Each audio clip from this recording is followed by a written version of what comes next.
All right, everybody. So I've only got a couple more of these videos on tap. If there are some other things that maybe I haven't talked about you'd like me to, or maybe you've just been ignoring this, I assume most people do. That's okay too. But I just got a couple more on tap, and today's, both of them they're doozies. Today's is listening to other people. Listening to other people. So I'm going to read this text, and then I'm just going to break down every section of it, talk about it for a moment. You've probably heard this before, but it's James 1:19. Know this, my beloved brothers, let every person be quick to hear, slow to speak, and slow to anger. First part of that, we need to be people who are quick to listen, even when it's people that we adamantly and vehemently disagree with. Even when it's people that we, in our minds, know they're dead wrong. Even when it's people that are even sounding a little bit crazy, we need to be quick to listen and quick to hear people. And there are a couple of reasons that we need to do this. One, we need to be quick to listen because when people are heard, that makes them more willing to listen to you. When they can tell, people can tell when you care, right? People can tell when they care, when you care about what they think and how they feel about things, and when you acknowledge what they're saying and how they view things. So that's the first reason to listen. Second reason to listen is so that you can know how to respond to people. You see, when we think we know what people are already going to say, that maybe they hold a certain belief system, we think, oh, well, we've heard all the arguments and we've heard.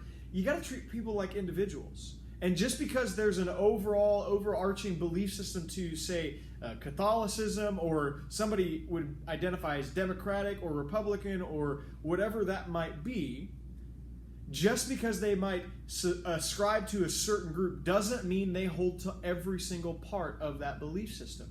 And what we can end up doing is, well, I know what they believe already, and so I'm going to tell them. And then you don't end up listening to people. And you don't ever end up responding well, and you end up coming across like a jerk. So a couple of reasons to listen. So you listen to care for people, to make sure they know they're cared for, and they know that you value their input and opinion, and then so you can know how to respond. Because notice, James doesn't say never speak. He says be slow to speak. Be quick to listen, be slow to speak. So after you've listened, after you've heard someone, you can patiently and gently correct, rebuke, and teach and train people. Right? And point people to Christ and respond to them well. Rather than, I'm right, you're wrong, you're an idiot, I'm smart, and so we can just destroy them and break them down and make them feel stupid. But be slow to speak. Quick to listen, slow to speak, slow to anger. This one is key too, as we should be quick to listen, because here's the deal. I don't know about you, but generally when I respond to things in a fit of rage, I'm generally not slow to speak, or I'm quick to speak and I'm slow to listen. I am actually the opposite of what James, this imperatives that he gives us. Slow to become angry. You know, everybody likes to throw out of context Jesus, flipping tables in the temple and all of that sort of thing. But here's what you need to understand. Go back and read those texts. There's nothing about those texts where Jesus is simply responding in a fit of rage. He sees the situation that is unholy, unrighteous. The temple of God is being turned into a den of thieves and a marketplace. And he sees this, and he's driven to righteous anger.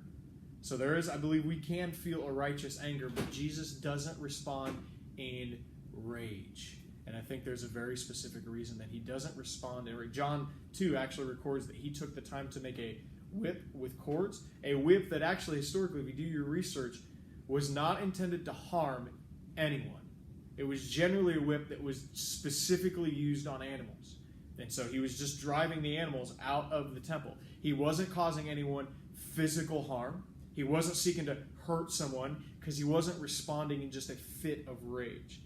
See, even if our anger is justified and righteous, generally when we respond in rage, it's not. And it's unhelpful and actually does the opposite of what we're trying to accomplish. And the reason that we're supposed to be quick to listen, slow to speak, and slow to become angry is pretty simple. In verse 20, James says this, "For the anger of man does not produce the righteousness of God." As followers of Christ, that's what we're all about.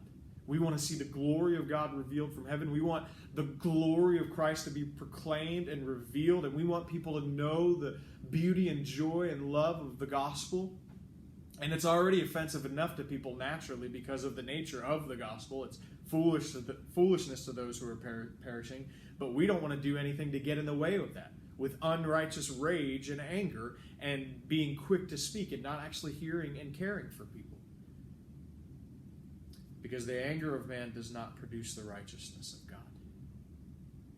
That should be enough reason for us to want to say, okay, I'm going to listen to this person before responding quickly and in rage.